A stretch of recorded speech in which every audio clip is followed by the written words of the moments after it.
We're Gina and Lindsay. And this is First Wife Life.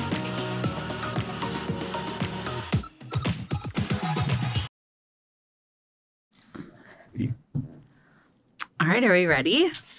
We're ready. All right, so today we're talking about reinventing yourself after divorce and kind of reclaiming your identity and who are you, who do you want to become, who are you not, and just doing that like introspective work piece. Yeah, this feels like a piggyback episode on our pilot episode. This is so big. I'm sorry, I'm distracted.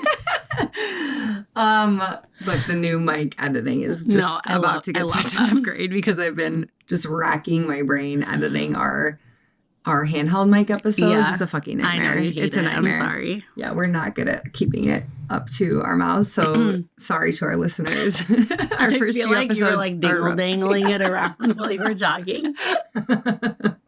Just picking up all the mic. And then I feel like I didn't realize I was like a heavy breather while you were talking. I was like, and I was like, I swear I feel fit, but I don't know, not. And I do have a little cold right now. I apologize. And another disclaimer, I have a stamp on my hand. It's from roller skating with my kids yesterday. But not we did like at the club or something. We did go out to the club this week. Right. But I didn't have the boys. I don't want to be like, she's out every night. It's the rumors. Because we threw a goddess gala and then we went out at midnight till 2 a.m. at Bodega. Yeah. We channeled our inner 22-year-old. That was so fun. Yeah. Okay. Anyways, back to business. So today's about, reinventing ourselves. Like, what did we do to form our new identities? I always talk about how our brain is like a computer software and we have to reprogram it if we want something different. And our thoughts create a reality. You know, there's all the data on neuroplasticity training. So it is real. It's not just a theory. And there's intentional steps you need to take to reinvent yourself. So we've come up with like 3 things that we both deemed vital to our rebirth. Yeah. And there has to be a rebirth because the person that you were in your marriage is not the person that can't, like, you had to become somebody to survive kind of that unhealthy environment. And so now you're in a totally new arena and that same person can't exist. Yeah. Your old life has to die for the new life to take place. And you can look at it in 2 different ways. It can be like so horrible that you can't even wake up in the morning, or it can be looked at with excitement and clarity that this is the only path forward. And, you know, the only thing we really can control in this life is our attitude and outlook. We can't control what is happening to us, how our partner showed up, how, like situations that we had to leave, that is out of our control. So what can we control? How we react to that and what we make from it going forward. So we wrote things down that we haven't shared with each other, just like we did in our pilot episode. Mm-hmm. And do you want to start with your number 1? Sure. Okay. I do want to mention, obviously, at your core, you are who you are. So my things that I am that haven't changed are I'm kind, loving, secure, positive, assertive. Those are things like I've been and I will always be. Mm-hmm. But something that was new for me is more introspection and retrospection and really just taking time to think about what I do think, how I feel about things, sensations from things. I feel like I got so caught up in like just being a mom and just like doing that every day and almost like robotic, and never took time for me and to think about like how I felt or what I wanted or what I needed. I feel like I didn't have feelings. I was just living for my former husband and children for 7 years. So this was finally my opportunity to be like, oh, this makes me feel good, or this is what I like to do, and really jump back into being me. So you learned to prioritize yourself. Yes. In divorce. Yes. And also taking quiet moments. I journal every night. My manifesto, I haven't counted pages in a while. It's well over 2,000 pages. You're still writing that? I am. That's amazing. You know what's interesting? I've written in it less lately, and I'm doing so many fun, exciting things. I think it was just such a healthy tool for me when things were really chaotic and bad. It was like my place to go, It's kind of like let it out. And I notice now sometimes I journal when it's related to my former husband, but like when things happen with like new people or exciting things, I don't journal about them. I don't know why. I think it's our mind's way of protecting the facts, because if I put myself back in like my old life, if I didn't write it down, I didn't remember it, because it was my body's way of like forgetting it to like survive. I was just gonna say, I also feel like I black a lot of things out. Yes, Like I'll you have read to write it down. back and be like, oh my gosh, we had that conversation or that happened. And so that's another reason I just wanted to kind of write and document these things when I'm 80 on the beach. I want to reread them. Yeah. No, document your story, even if it's just for you. If it's not like, it doesn't have to be about the traumatic moments that need to be represented in court and stuff like that, but it's just to keep your reality straight. And because fear will creep in, especially if you're in the initial stages of getting a divorce, you might like sugarcoat the past of like, wait, maybe it wasn't that bad, and maybe it like the family is the most important thing. And then if you go back in your journal entries and you read, and then this happened, and then this happened, you're like, okay, this is not the life I'm gonna choose going forward. I just can't. So. And I'm stunned when I read, because I would journal here and there in the last 10 years. But when I read things that are similar to things I was saying like 10 years ago, 5 years ago, today, like just same like behaviors and patterns and things, it's interesting. I'm like, wow, I didn't even realize like some of the things they that were don't happening. change. People don't change. They are who they are. So. Okay, I'm gonna start with the heaviest thing for my number one. My spiritual path is what is the foundation of my rebirth. And I grew up Catholic. Went to Catholic grade school, Catholic high school. It always felt like this like outfit I was putting on rather than something that was a part of me and something that I actually understood. It just felt like these boxes to check with like organized religion. And so once my divorce happened, my ex became super Catholic. The roles reversed. Well, it's not even that I was ever super Catholic. It was just my family was, and it was just like a part of our culture, right? And when I got divorced, my ex kind of took on that part of my family's culture, and it all of a sudden felt weaponized, like the whole idea of organized religion. And he was going to church with my parents and my mom, and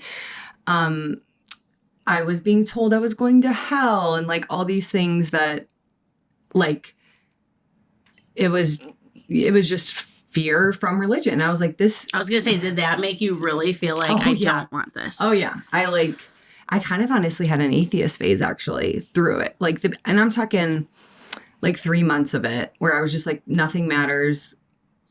Like, we're just floating on a rock. It doesn't like the existentialism that I felt during that time because of how much pain I was in. I rejected everything. I felt so ungrounded.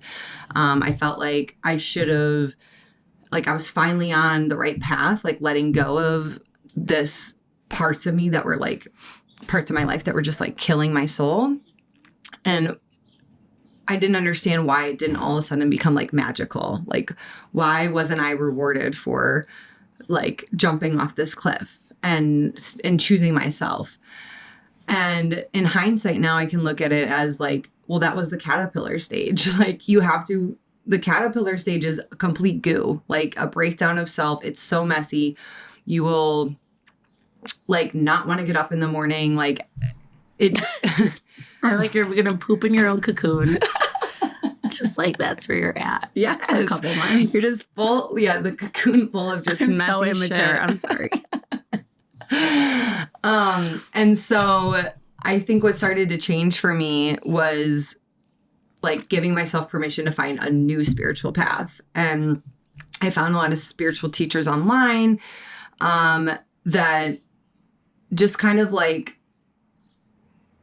pointed me back to like evolving my soul and like outside of the confines of religion. Like, and I came up with these like dogmatic truths about my spirituality, which is Earth School's really hard, and we are here to grow and evolve and to love each other and to remember our oneness with our Creator and our oneness with each other. And we're all created differently, so we're not all going to fit in the same box of certain religions. And when you shame other people for not believing the exact same things you do, you're missing the whole point of like spirituality and being one with your Creator, I think. And that was my experience with my ex and my parents about the path I was taking with divorce and not being Catholic anymore. And it just like, but I finally found a path that was true to me. And so that started to ground me. And then the deeper and deeper I went in my spiritual journey, and not needing others to approve of it, like it all of a sudden felt like my roots were just so deep, and that like it was like I was a willow that could handle like the wind and the change of the tides like much better, because I wasn't being like whipped around because I had no roots that were grounding me. Like I finally felt grounded.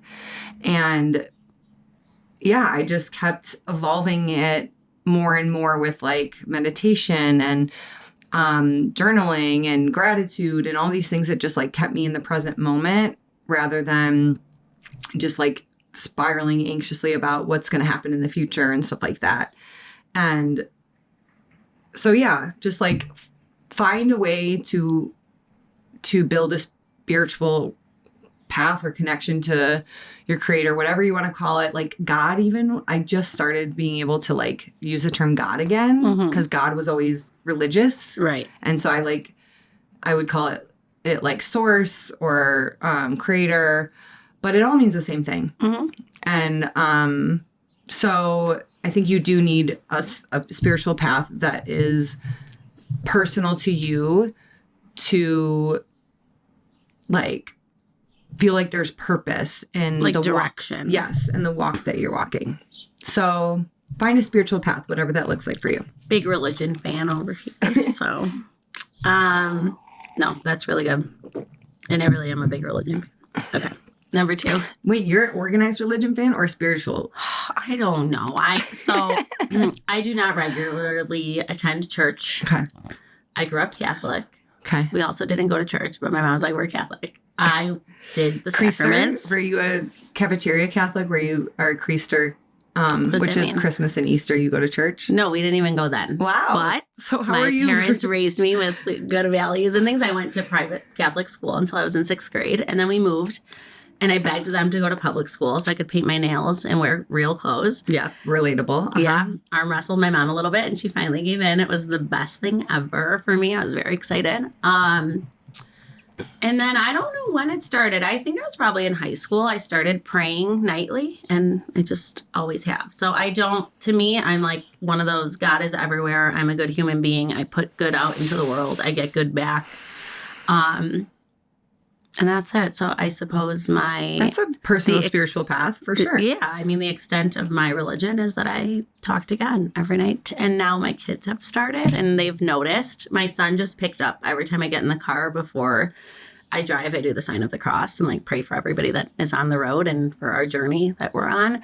And so now he just took notice and he's like, did you pray? I just saw you do it. And that's so cute. It is cute. And I do feel like it gives you some sort of connection or a sense of purpose. And I don't know. I'm into the God things. So, all right, whatever works for you though. So, okay, number 2 for me was physical health and wellness.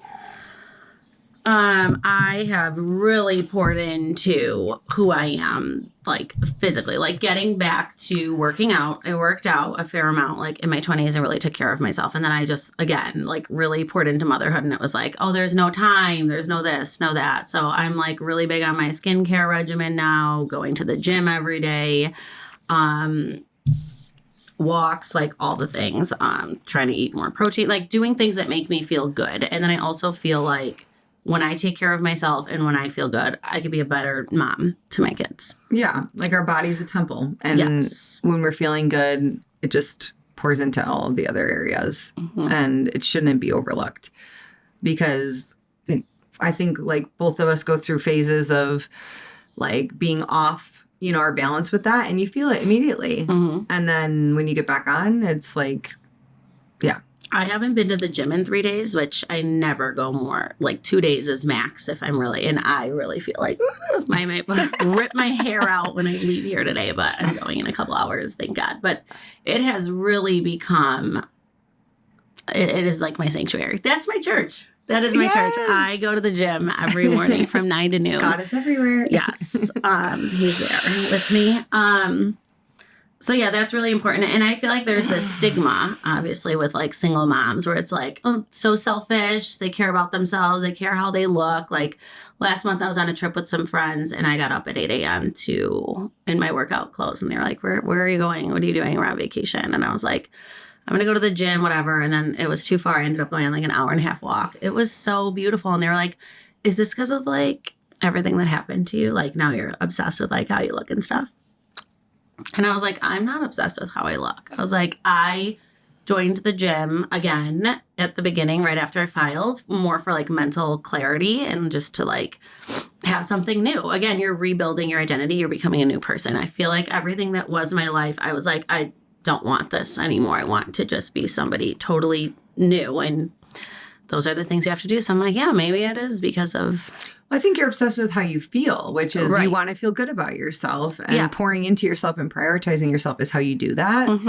And I think we're always either like moving towards who we want to be or we're moving backwards by being like stagnant and falling off with our habits and stuff like that. And, you know, habits and rituals need to be consistent in order for it to like actually be something that's ingrained in your brain. Right. And so...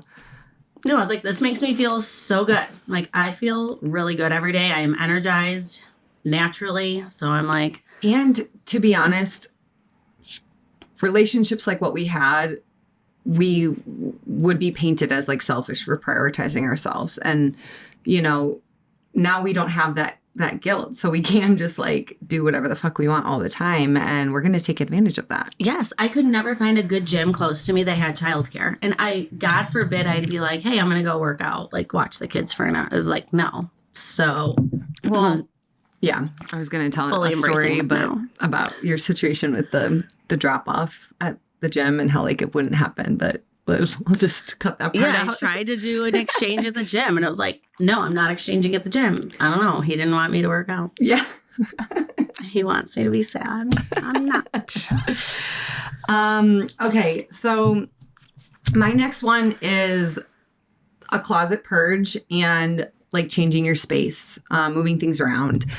Your environment, changing your environment changes your subconscious and makes you think. It like sends information to your brain that like, oh, we're different now. We're doing something like things around us are different. So therefore we must be different.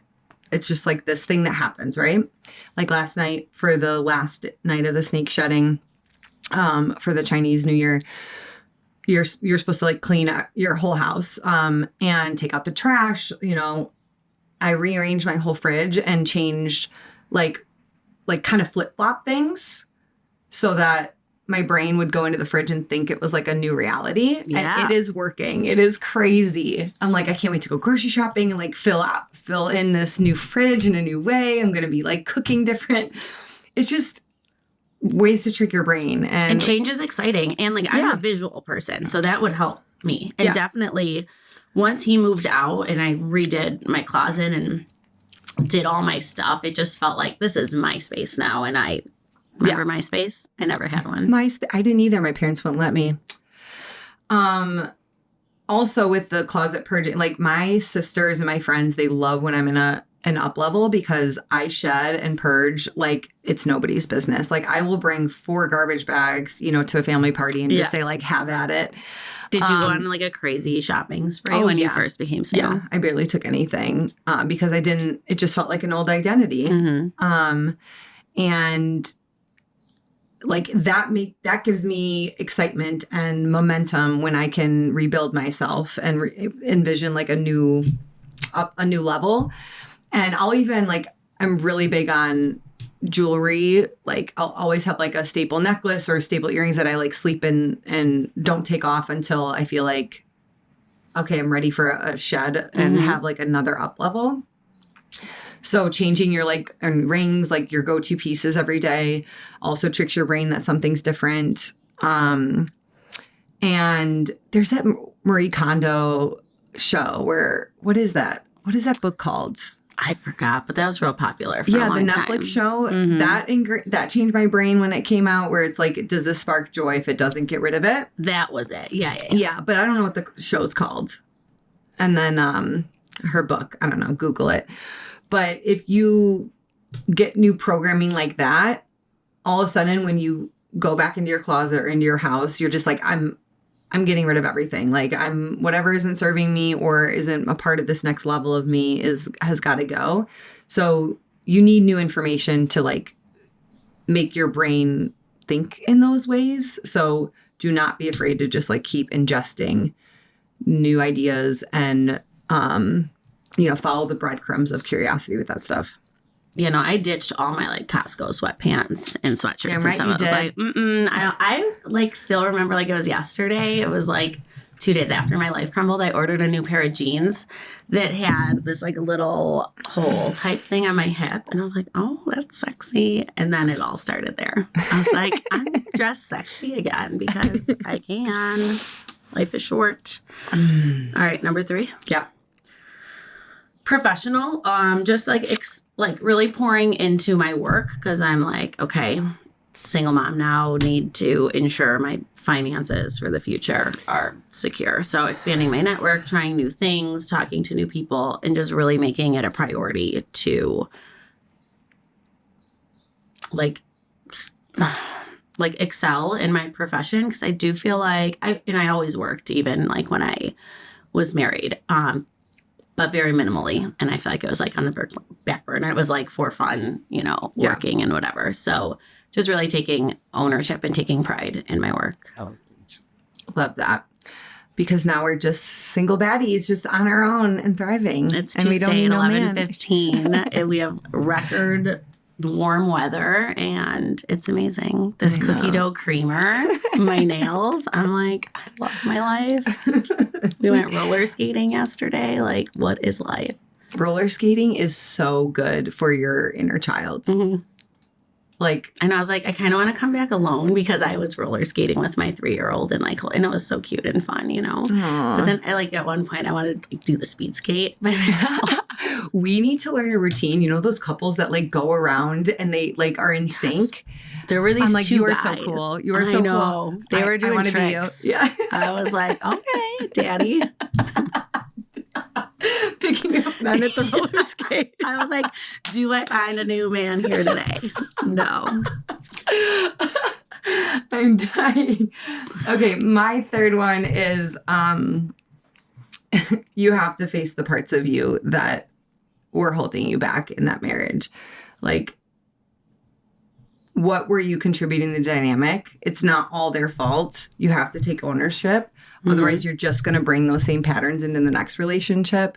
And so to really prioritize self-awareness, therapy, friendships that hold a mirror very honestly to you, that you have to be able to feel the impact of harsh truths and let it transform you and alchemize the pain into purpose. Because, if you don't do a self-analysis and be committed to just transforming all the shadow work that you need to face, so your future life is actually nothing like your old life, you just got to do it. Otherwise, it's just not going to get any better in the future. Truly, you have to face the things in your past. For me, it was codependency, being the fixer, being the one that can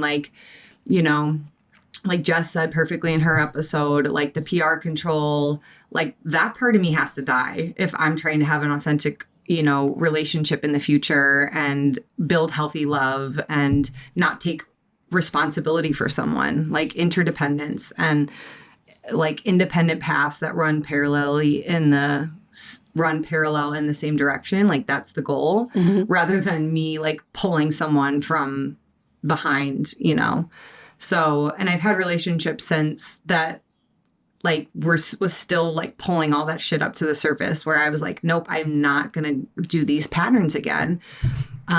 So you have to be like ruthless with your shadow work, to reinvent yourself. Otherwise it's just going to be this heavyweight backpack that you keep carrying around. You just have to be an entirely new person. Yeah. You really do. You can't bring that old person into your new life. They don't fit together.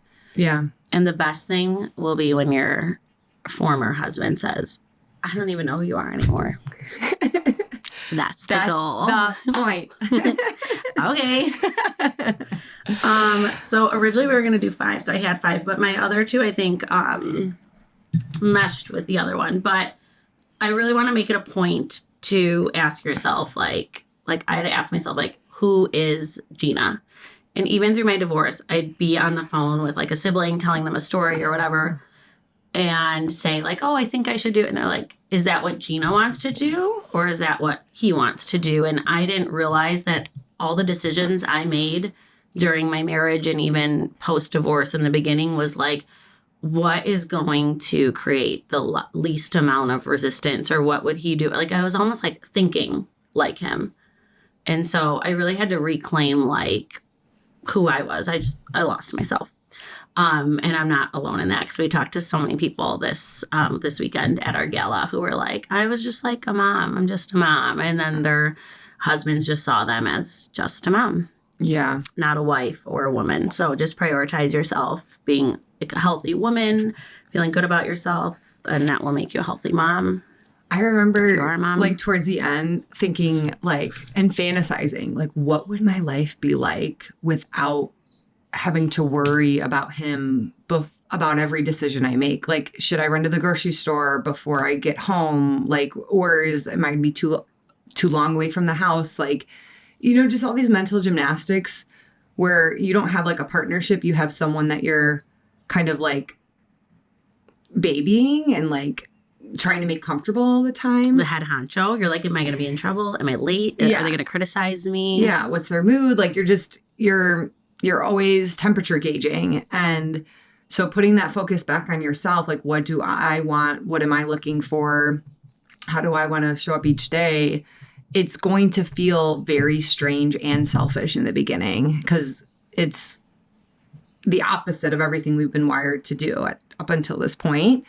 And I think this is our way of saying like, permission. You have permission to prioritize yourself, because it's the only way you're going to actually thrive through your divorce, is if you allow yourself to be first. And no one cares about you as much as you care about you. No one's going to do it for you. So if you don't, if you're not doing it, you're never going to do it. Someone's not going to be there to hold your hand, and no one's coming to save you this. but you.